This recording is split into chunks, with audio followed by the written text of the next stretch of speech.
Zbardhen detaje nga vdekja e papritur e këngëtarit të njohur të muzikës shqiptare Shpat Kasapi. Mësohet se Shpati ishte në një koncert në Bologna, teksa nuk u ndjej mirë dhe më pas ndoroi jetë. Dyshohet se shkak është bërë ataku në zemër. Artisti, i cili prej më shumë se 2 dekadash ishte një nga emrat më të dashur të skenës shqiptare, nuk arriti të mbijetojë sulmin kardiak, ndonse nuk raportohej të kishte pasur probleme të mëparshme shëndetësore.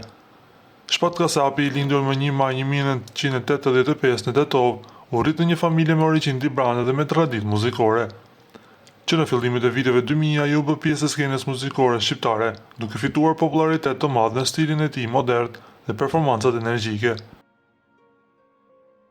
Këngë si Më do, Valle Kosovare, Dashni Palimit dhe aroma e saj u kthyen në hite që e bën të njohur në të gjithë trojet shqiptare. Gjatë karrierës së tij, Shpati mori pjesë në festivale të rëndësishme dhe realizoi bashkëpunime që lanë gjurmë tek publiku.